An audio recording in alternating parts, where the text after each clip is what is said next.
Public shaming. Is this the modern scarlet letter? Well, we're talking online civility. We're doing it with the one, the only David Ryan Polgar.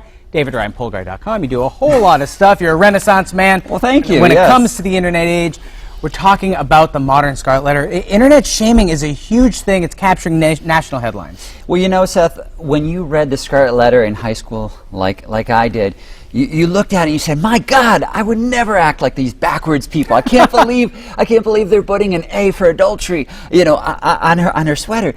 We would never do that." Mm-hmm. But we are all the time. Check your Twitter feed. We have public shaming all the time. What's happened, though, is naturally as humans, as members of society, we enforce a certain societal norms, right?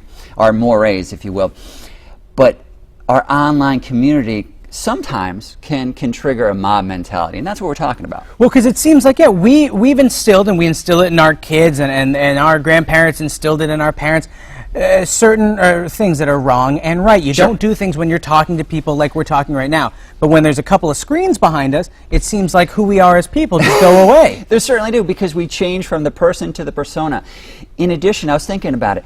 We always talk about having these beer muscles. You know, a lot of times if somebody's had too much to drink, they become, you know, more Hulk, they think they're the Hulk. Well, it's the same thing. Do we have these online muscles, if you will, right? These things we would never say if we were looking at somebody's face.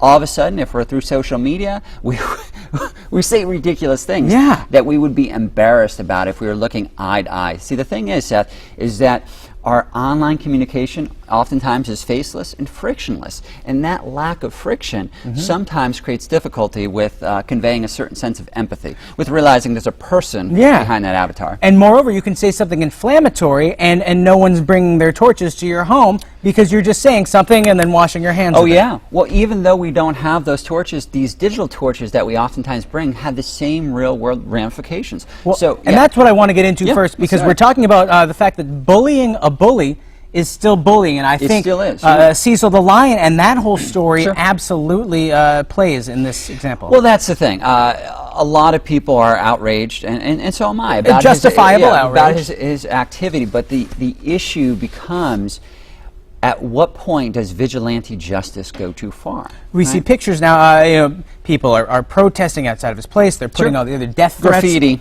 all of these things on his Florida outside home. Of his practice, too. And that's the thing. So this gentleman was a bully. You know, we can all put our feelings about the issue on its side. He was a bully in a sense, and people are bullying him back. No one's right. My mom always told me, two wrongs don't make a right. Very good point. Why would they online? Again, we get this cloak of invisibility, we get this cloak of righteousness oftentimes when we go hard after a bully, and that can feel good for a moment, but here's the thing. Being sucked up into this negativity, it still doesn't do justice for our own psyche, right? We want to increase the positivity online, and that's what we're talking about. And I think that's where it's lacking. And no one's complimenting a well-written blog, or you know, no one's complimenting. We're all shaming these days. And we need to remember that these are people. These are human beings. Even when we slander pictures, there's people behind these pixelated images. Yeah, exactly, and that's oftentimes what we're doing. I was even saying the other day that a certain police force was picking on people who were wearing fanny packs. And whatever your opinion about fanny packs, I know they're the not best seen, fashion accessory. They're not always seen ever. as fashion forward.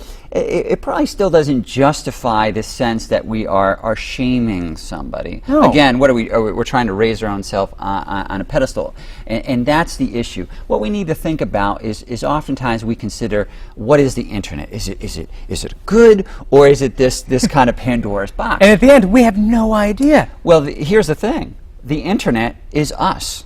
Okay, that's true. The internet directly reflects what we put into it. It certainly does. So the late great Michael Jackson said, "I'm talking about the man in the mirror."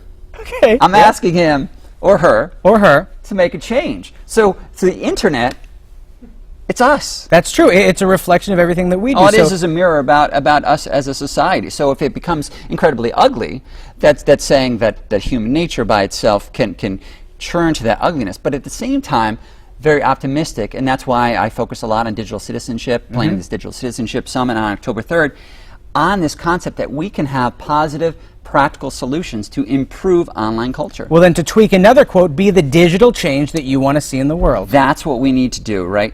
the internet is only as good as we are. Be the digital change. Excellent, as All right. always. Good seeing Thank you. Thank you so much, David Ryan Polgar. More information, mymassappeal.com. But have you ever